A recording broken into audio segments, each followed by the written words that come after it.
5, 4, 3, 2, 1. And we're back once again. Off the Top podcast. We just watched episode 3. Was that episode 3? Episode 3. Episode 3 of Game of Thrones, season 8. And so for everyone that hasn't watched it yet, which at this point I don't know what you're doing if you haven't, there's spoilers. We talk about everything that happened in the episode, so we would suggest that you don't watch this episode or pause it, go watch it, and then come back. But yeah, shout out to everyone listening on YouTube, Spotify, iTunes, everywhere. Make sure you like, comment, subscribe, like, share, do whatever you gotta do, support the cause. All right. So we just got back from watching Game of Thrones episode 3. What did you think about it? It was probably the most action-packed episode of any show I've ever seen.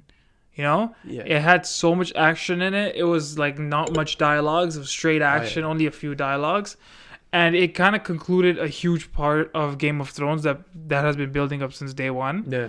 So that's what I thought. I found that kind of thrilling. Yeah. What did you think? Yeah, I liked it. It was at the end of the day, like when you tell us a battle, it's like it's action, and that's all we kind of really wanted. That's all I was expecting. I didn't really want to I don't want any dialogue. I didn't want any plot progression. Like I just wanted action. Because when they told me the biggest battle scene of all time, that's a huge statement for them. Yeah, that's a huge statement. Side. So that's what I wanted. I wanted battle, and I did not get disappointed.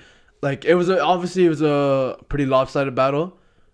Like, what do you mean by that? Like the living got dismantled. Like if it wasn't for that one safety net where you're killing the Night King, like that would have been like there's no way they would have won that other than that, So other than that, but like it was a good episode. It was visually appealing, stunning. There's a lot of good dragon scenes, a lot of good fighting scenes. Like it was dope.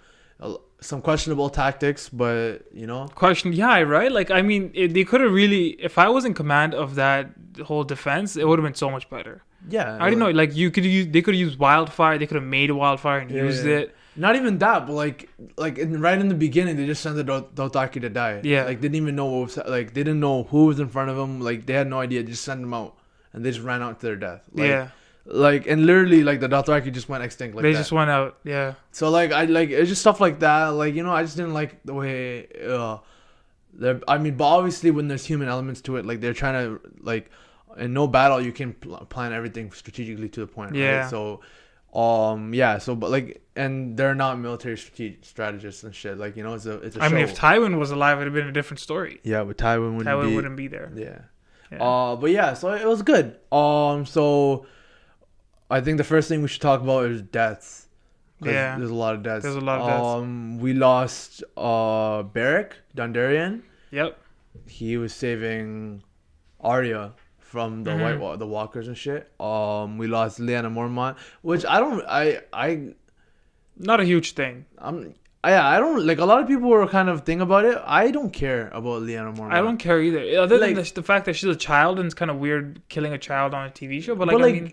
Yeah, I get that. She's acting like an older person, so I might as well kill her. Yeah, she was cool and all, but she did a lot of yelling for killing nobody. Like she killed one person, like one giant. I mean, giant's huge to kill, but she did a yelling and a lot of thing for no reason. Like she just went out kind of thing. But whatever. We lost Jorah Mormont. That was huge when he was defending Dany from all the whites after she fell off the Drogon. Yeah, that was huge. Yeah, Jorah's a big character since day one. Yeah, he's kind of like a fan favorite to some, It's kind of sad because that he just there's no one else he would have rather died protecting. He really loves Daniel like that. He died in a good way. He died in a good way for sure. No, but it's just sad because he's such a good guy. You just wanted to see him do a thing, and he just got killed. Then the commander of the Night's Watch, what's his name? Do you know his name? Ed. Is it Ed? I think it's Ed. Something like that. But he died protecting Sam. And I think that was about it. Oh, and Theon. But Theon was expected to die a long time ago, he got a good death too. Yeah, and he came full circle, from being a pussy and running away from killing so many whites and running straight at the White Walker and the Night King and stuff. He really redeemed himself, and with Yeah, it was just good to see him back, and he died like, in a noble way. Yeah. He made up for himself for sure. Yeah, he did. Speaking of deaths, like, the fact that so many people got destroyed without even hesitation, like the whole Dothraki thing, where they just ran in, they all died. Yeah. Unsullied, they all died. Unsullied's pretty much done. Like, they just stood there. They didn't have a chance to fight, man. There's like a mob coming towards them. They just died. And like they were supposed to hold off they were supposed to protect the retreat. So like they pretty much closed the doors on them, like, and let them, like, die and stuff. So like Dany's complete army is pretty much nothing now. Dothraki, Unsullied gone. Pretty much, it's pretty much two. It's gonna be interesting to happen with who she's gonna fight with in the next battles. Yeah, it's pretty much 2 dragons. I mean, probably I'm assuming now like the whole north is gonna just come and stand with her, and like, as she goes and wins everything. Yeah, I'm pretty sure that's all that could happen, right? Like, I don't see, unless they left Dothraki back maybe in Marine. Yeah, but I don't know. It's gonna be interesting. The dope part is that until this point we kind of already have an idea what was gonna happen, because like it's not the ending of the season, so obviously more has to happen, right? So we have a feeling that, okay, the Living are gonna win, like they're gonna fight, so we know what was gonna happen till this point. And what's gonna happen next is where all the loose ends and all the questions and everything comes in, because it's like, the big question, who sits on the Iron Throne? Like, okay, living or dead, we obviously knew for it to be the rest of the season, the living have to win. So cool, like, the living won. Now what's next, right? What's next? Who's gonna sit on the throne? Now it's like, it's a guess. Like it's crazy. Like, there's so many theories and stuff. Now it could be anything. It can be literally anything. Like, and I think that's why I was more excited for the second half of the season more than the first half. It's just the fact that, and Cersei's a true villain of the show. Like, and like, the fact, it's gonna be crazy to see how Daenerys reacts to the fact that the last army didn't come and all that stuff, and how she regroups from this, and what Cersei has in store. We're gonna see the Gold Company, like, all that stuff. It's gonna be dope to see. Like, that's what I'm looking forward to. And it's gonna be in daytime, man. There's so much more detail and better vivid. That's what you didn't like, huh? I didn't really like the nighttime stuff. But I didn't. I mean, I get it. Obviously, in that situation, it has to be a night. Yeah, I get that. But like. And then obviously it's cheaper to do CG in the night versus the day, because like you have to focus on less details and the sun and all that stuff. But like, it would have been better to like there's some points where like you're just kind of squinting a little too hard to see some stuff. But I feel like they kind of want that, like when they were running at the Unsullied and stuff, like it kind of like it didn't pop up till last second. It was kind of weird, but like, at the same time, it kind of gives it that mystical element. So, I mean, it would have been a dope battle in the light, but I feel like the darkness kind of gave it its edge. But they should have lightened it up a little more. Like, it was too dark. Yeah, maybe, some, like, more fire or something to get more reactions on people's faces and stuff. That would have been good. Yeah, more fire would have probably done it. Yeah. Okay, so the Dothraki sacrificed himself. The dragon fight. What did you think about the dragon fight? It was our first dragon fight that we saw, like two dragons fighting. So it was like, it was like cool. But the part where they shot off into the clouds and stuff, I thought that was kind of extra. Remember, like they went above the clouds, and then the Night King's dragon came from under the clouds. Yeah. I thought that was kind of extra. Yeah. They could have took that out, and they could have put in something with more like more of a better dragon fight, rather than just wasting time flying up there and then flying back down, because that's literally all they did. Right. They could have done that on the ground. I mean, like, honestly, I can't tell you what to expect in a dragon fight, because like, because we don't know. It's the first fight. But like, it was dope. Like, I was kind of appreciative of the fact that one of them has blue flame, so you can tell the difference and stuff. Yeah. Because in the dark it would have been a little hard, but I thought it was a pretty good fight. Like, I don't have any complaints at all. That dragon really dug his nails into their backs. Rhaegal's belly and stuff. Yeah, and then like Rhaegal bit Viserys' face, like half his face off. Like, I don't know if you noticed, like half of his face was kind of gone. And then the Night King's dragon, right? Yeah. So that's why every time he was like breathing, it almost looked like fire was just coming out the side. Yeah. It was because of that. Like, he was just half his face was gone. But no, it looked good. Like the CG and all of it looked good. They didn't disappoint me on that side. I mean, the dragon battle, it was dope. like I don't know what else I was expecting in a dragon battle, but it did everything right for me. Yeah, like, there's nothing wrong with that. Yeah, is Jon Snow's dark dragon is still alive, right? Yeah, I mean, we see in the trailer for episode 4, which we'll break down at the end of this, that you see both dragons. So unless they added in it for the trailer, which I doubt, there should be both dragons. Yeah. So yeah, the Red Woman. Yo, she came clutch. I was talking a lot of shit about her before. Yeah, you were. But now she came clutch. Even though for the majority of the seasons she was trash. Yeah. Like she was pretty much useless. But this one she came clutch. Her prophecy about Arya killing all that stuff, like don't you see it lining up now? Like, yeah. So like there's some truth to what she was been saying. So obviously you know, like she got the Shireen thing wrong and stuff, where to burn the daughter and stuff, but like it's her interpretation, so she got those wrong, but like obviously she's blessed by some higher power. Now she gets like the assist of the night. Like she was like, she helped with the fire, the Dothraki. She lit the moat when like the trenches. The trenches, when Dany couldn't see the thing and lit it. She gave Arya, who's the MVP of the night, like the key inspiration to get out there and fucking jump and kill. Like, she had a huge part to play. But why did she die after? She said that. I mean, she said from the beginning that she was gonna die in Westeros anyway. And then when she came in, she told Davos like, "Oh, don't worry." By the end of this, like, I feel like she just fulfilled what she had to fulfill. And at that point, it's just like, yo, like, take off the necklace and walk into the. It was weird how she came from the north though. I'm like, yo, where the fuck is she coming from? Yeah, right. The same direction that the White Walkers are coming from. Yeah, but I mean, like, or maybe like it's just dark, so you can't really tell what direction she actually came from. Yeah, I know. But what's it called? She definitely gets assist of the night. That was a great performance on her. I was expecting her to do like some fire tricks or some shit. I thought she could go Avatar mode. I thought she would go Avatar. Crazy. She went did like all these fire tricks and just helped out. Like, it would have been so sick. But no, that would have been sick. That would have been actually really cool. Yeah, like if she had like her own little sequence where it's just like a fire tornado was like shit like that. That would have been crazy. But she did her job. She did a really good job. She's the only reason why they even won, probably. And her death was actually the most amazing part about her in the episode. Her just walking off threw that necklace on the ground. Yeah, she just like fell and then turned to old and fell. Yeah, that was crazy. So we'll talk. What? Why did she commit suicide?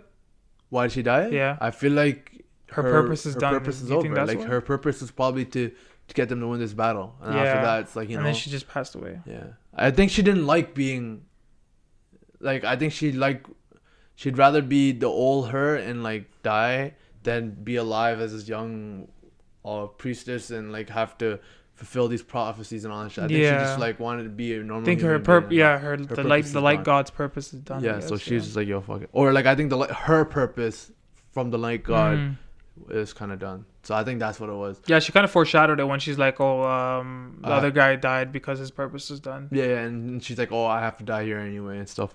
So let's talk about a couple of the main characters. Jaime, Brienne. They were just fighting. Just hardcore fighting, battling. They had each other's back a couple of times. Like, one went down, the other saved her, and then she went down, Jaime saved him. I was surprised they held it. Like, I was surprised both of them lived. I thought one of them were gonna die. I thought in Game of Thrones fashion they should have took at least one of them, so to give us like that kind of, and like an emotional scene between the two, like when one is dying, or like it would have raised the stakes of the battle. You know the battle? Mean? No, I mean the stakes were pretty risen of the battle already. No, I mean our investment in the stakes of the battle. Like, like when you think about it, not really a lot of like main characters, super main Grey characters. Worm survived. Yeah, I was surprised Grey Worm survived. Like, not a lot of super main characters lived. Like, you know, I mean died. Like Jorah probably, but even he's not really a super main. Other than that, like Tyrion's still alive. Jaime's still alive. Brienne, Varys, Grey Worm, Jon, Sansa. Like, you know, like not all, like there's so many deaths, but like not really a lot of them were impactful. You know what I mean? Even though this was a good battle, I feel like the ones to come I'm more excited for. The what? The one with Cersei. I'm way more excited. I think so. Who knows if that's even a battle? No, it's gonna be a battle. I think. You think so? Yeah, not like maybe armies fighting, but it's gonna be a battle somehow, somewhere. Oh, I mean, they still got dragons, right?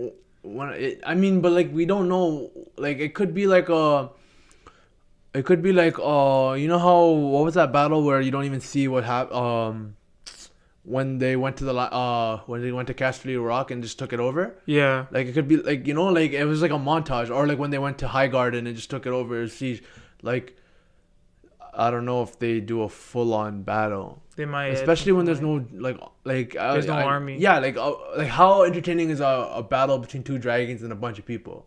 Not really, right? Like they're just gonna burn everyone up. That's why I'm like, yo, I don't know if there's gonna be a really like a crazy battle or anything like that, but like that's what I'm kind of worried about. I want to see like people and people fighting, not like two dragons come and rip everyone open. That'd be sick. But yeah. So yeah. So Jamie and Brienne. Who else was there? Grey Worm survived. Everyone thought Grey Worm was gonna die. Literally, all the YouTube people, everyone thought Grey Worm. Because like he was like in the front, like he shouldn't. He actually kind of like pulled the trigger on the Unsullied. Yeah. When he pulled that bridge. Yeah, but he had to do that. Yeah, I guess feel like he had to, like it was either that or the people like they get inside the front, and I don't. Right. I think at the end of the day, like he knows that like those lives don't outweigh these lives. Like those guys are soldiers. Yeah. Like they're meant to die. Sometimes I feel like Game of Thrones and stuff like that. They watch these YouTube reviews and kind of go against it. Yeah. Maybe. Like it's just everything's different. Maybe nothing predictable. So wait, do you think these people that live now are gonna die in this next fight? Yeah, I think they're gonna die there because that fight has so much more chemistry between the two teams. There's so much more they hate so much each more other. Dynamic, and there's so much less of like a battle. So I feel like they're gonna capture our attention with that. Yeah, I get what you mean. Yeah, that's true. You know what I mean? You think like Grey Worm stuff like that are gonna die? Yeah, there? I think the other characters are gonna start dying, and that's gonna keep us captivated even more and more. I so thought Grey Worm was dead, especially after his scene with Missandei. I'm like, yo, this guy's dead. That's crazy. So Arya, MVP of the night. She was sick. Arya was so sick. Her weapon didn't really play a big. No, it didn't. I was expecting a lot more.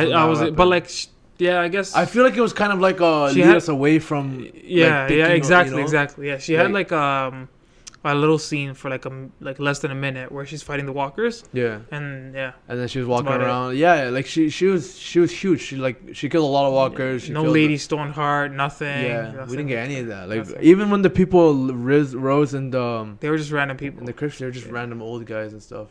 I don't know if they were. I seen somewhere where someone said that they didn't rise from the crypts. It was like people they were breaking to the side. No, it was a coffin. They broke through the coffin. They broke through the coffin? Yeah, we saw that. They broke through the coffin. The gods would. So that's interesting. Yeah, like that's where. What's your theory on that?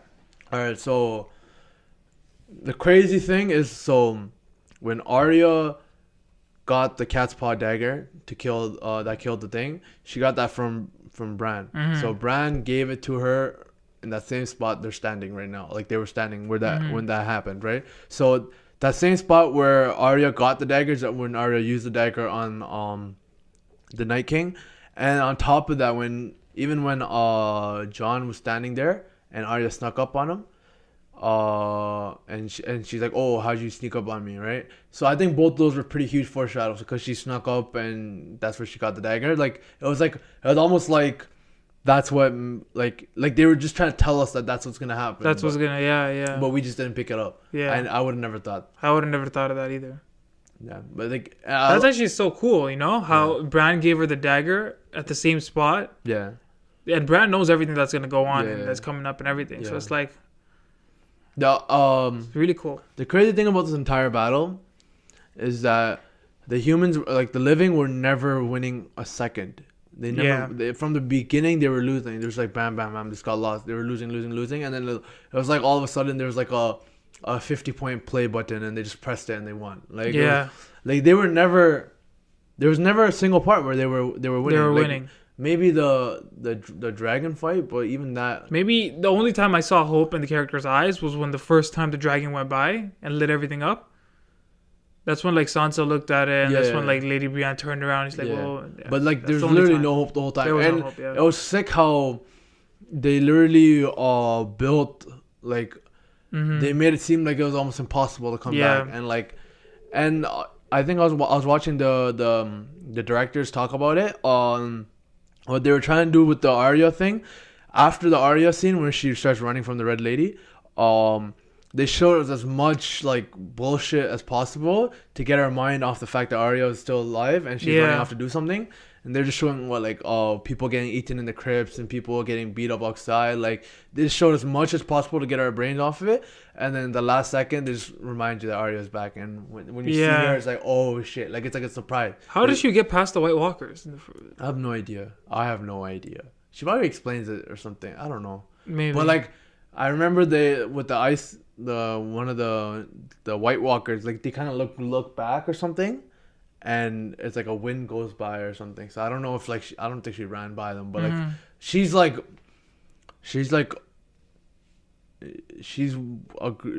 trained by the No Face God. So I'm pretty sure she has some tricks up her sleeve, like how to get by people and shit. You know, like I'm like her, like she's been like she's pretty stealthy. Like I'm pretty sure she got by them somehow. And I don't know how she jumped from so high, but That was good. That was fun to watch. Like when I watched it, like I literally jumped up and I was like, "Oh fuck!" Like me and everyone in the room were just like, "Yo, like they're literally done. Like there's no way they could win this." Yeah. Like we completely forgot about Arya. Yeah, like, same. I was like, "Yo, these guys are done. There's no way. There's something magical has to happen for them to win." And so that's how it ended. And what's interesting to see is like with character development in Game of Thrones. Yeah. Though every time they give characters so much hope and they cut him off. Yeah. Right? Like Ned Stark had so much hope and they just chopped his head off at the end. Yeah. But in this battle they kind of flipped it. They gave the characters no hope and then at the end flipped the whole script and gave them so much hope and they gave them an ending. Yeah. So it was kind of cool to see that Game of Thrones kind of, went against what they're so good at in this last episode. So do you have any like positive and negative takeaways from this? Like what would be your positives and negatives of this episode? Positives, I'm so happy we got concluded with the Night King stuff. They wrapped that up. Like they wrapped it up, so from day one it's going on. They wrapped it up. That's a positive. Now it kind of opens the show to the next half of the season, which is actually going to be so much more dynamic with Cersei and everything, which I'm really excited for. And I'm kind of happy from the inside that okay, this is done. On for the next one. Yeah. So I think those are things. Negatives, other than Jon, he could have prepared the armies better. Yeah. You know what I mean? He could have done all that and the cinematography a little bit. But other than that, I think the episode was solid. Solid, especially with the surprise factors, 100% solid. Yeah.